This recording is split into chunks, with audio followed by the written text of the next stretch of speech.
I'm going to try a magic trick.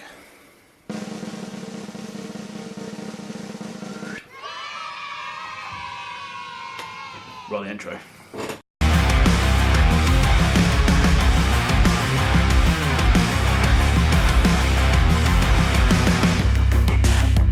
What's up guys, Rob from All Out Performance UK coming at you with my next episode in our train video. Even though I'm doing a road to 200 kilo back squat at the moment, doesn't mean that every single day in the week I'm doing is towards that. Still got to look after my upper body strength and build a strong foundation up top as well. So today we did a little bit of a max effort with bench press with a couple of variations that I'll show you in a second. I did some seated press, did some horizontal row with a little bit of a twist on it. Basically all three have got their own little differences, and I'm basically explain in this video why I did what I did and the benefits you can reap from them. Right, so I started with a slingshot variation on bench press. So in my last video, I tried it out for the first time and I really enjoyed it. I think it's a great way to overload your bench press, get you used to accelerating off the chest and just working that lockout really. With the slingshot, you are going to be able to lift a little bit more weight than you can without it, but that's kind of the idea. The idea is to lift more as an overload principle, and it helps a lot with the very bottom, so it gives you that little bit of extra stretch reflex and a little bit more help. But when you get towards lockout, as soon as that bit of fabric comes off you, that's all you from that point. Another thing that's great with it is that because it's a bit of fabric that kind of keeps your elbows in, a big weakness of mine is that my elbows, as I start struggling my triceps, my elbows start to flare out. So these really help me stay in line in terms of keeping my elbows in and driving a nice, solid position, stable position.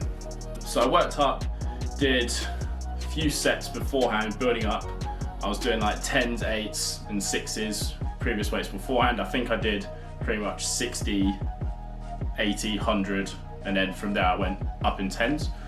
When I got to 120, that's where you really notice the difference in when using the slingshot. So 120 without the slingshot is fairly heavy weight. That's about where I tend to slow down a little bit. But with the slingshot, obviously I absolutely flew through the rep. Lots of acceleration, really felt good through lockout. I mean, I've been spending a lot of time on training that last bit of my press, as some of you guys have seen recently, whether you've been following me on Instagram or just part watching my train videos. You'll notice that's a big weakness of mine, is actually finishing the rep. So when you get about halfway up the press, just finishing that lockout. So 120 felt awesome, 130 felt really good as well, also super speedy. Didn't feel that much different from 120 if I'm honest. That slingshot, like, it does help a fair bit, but it doesn't help as much as you think. A lot of people think a slingshot is going to add like 30 kilos to your bench press, when it only realistically adds about maybe 10, 15 max. It's not super stretchy, so it's just enough to kind of, if anything, just get me through that sticking point and maybe lift an extra 5-10 kilos max. I will say I did a massive screw up. So I went straight to 140, which is 5 kilos over my all-time 1 rep max bench press raw anyway. But I completely rushed it. I went down probably a little too quick in my opinion. It felt like I almost felt like I was using the slingshot too much. So I really, didn't stay tight on the way down. And then when I went to drive up, I ended up pressing in the slingshot through the bar back over the top of my head. And you'll see, well, thank you by the way for saving my life. I managed to catch a bar, but that's one of the downsides of using like some of this gear work, as you guys are probably going to see, especially with the squat when I start using knee wraps, is that you have to learn to use the equipment. It's easy to say, oh, that piece of equipment gives you an extra 5-10 kilo, but it changed the lift entirely. Like you have to lift in a way that works with the gear that you're using, whether that's knee wraps or the slingshot, for example, or a bench suit. So a slingshot is just like a really small version of a bench suit, but the slingshot's what threw me off. So I went down, didn't stay tight, probably brought the bar a bit too high, and it just kind of threw the bar back up towards me, as you'll see in the video, and gave me a little bit of a scare, if I'm honest. At the time, I didn't really think anything of it, but when I watched the video back, I was like, oh crikey, thank God Will was there to save me. So big shout out to Will, thank you very much. After that, I did seated strict press. So I've been coaching strict press for a long time, and traditionally you do strict press or military press, you do it standing up.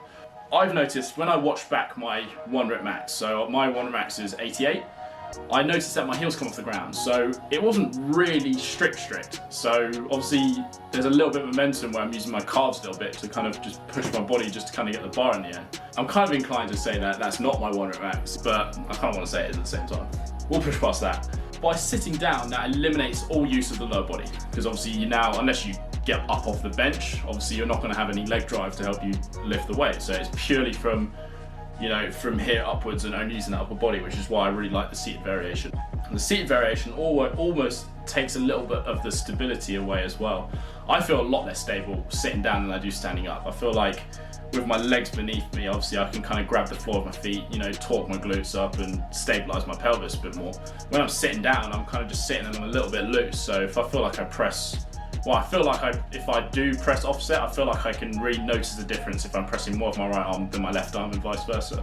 So today I did 3 sets of 8 at 50 kilos, just as a bit of groundwork.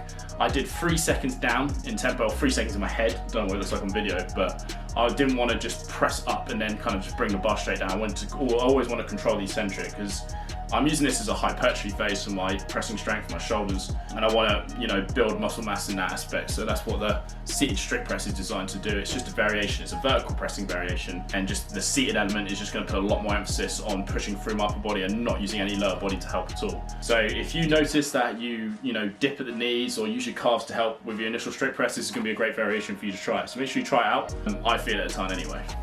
And the last bit of my session, guys, I did seated horizontal row. I really like the horizontal row machine. I think it's an absolutely fantastic bit of kit.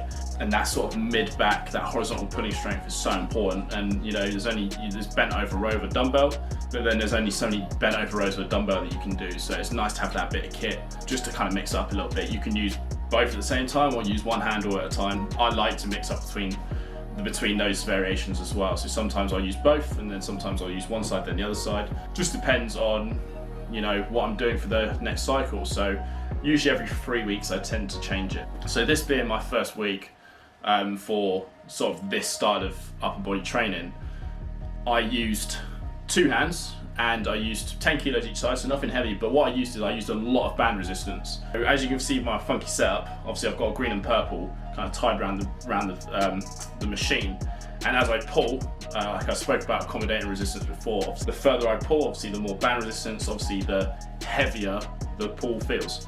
And for me, like, that machine kind of works, like it gets to a point and then it feels like it just gets a little bit easier towards the end, just because of the nature of the machine is almost like on a fulcrum system, whereas if you put it too far, it almost just flops over the other side. So the bands really help with increasing the intensity as I get further into the rep, and I feel it a ton more in my back, my mid-back, and my lats, and obviously my arms as well. So I think this band resistance is going to really help, you know, strengthen my back. And obviously a back is a huge part of the back squat as well. Having a nice strong back is going to be helpful for me to maintain my nice upright torso, so I can just focus on leg drive. Having a strong back goes a long way for back squat, and a lot of people forget that. A lot of people just focus on training legs, but if you haven't got a strong base in your core and your back muscles, obviously your back squat's going to fall apart regardless. So that's why I'm going to do that. And the same thing, same as the seated press, I'm going to use both of those for my next 3 weeks. I'm going to progress them every week and just see what happens from there. And that's all I did for this week. I've got my squat day tomorrow, so I'm looking forward to that. I'll be sharing that with you guys as well in my next episode, but that is it for today. All right, guys, look after yourselves, take care, try out those variations and see how they work for you. All right, see you later and goodbye.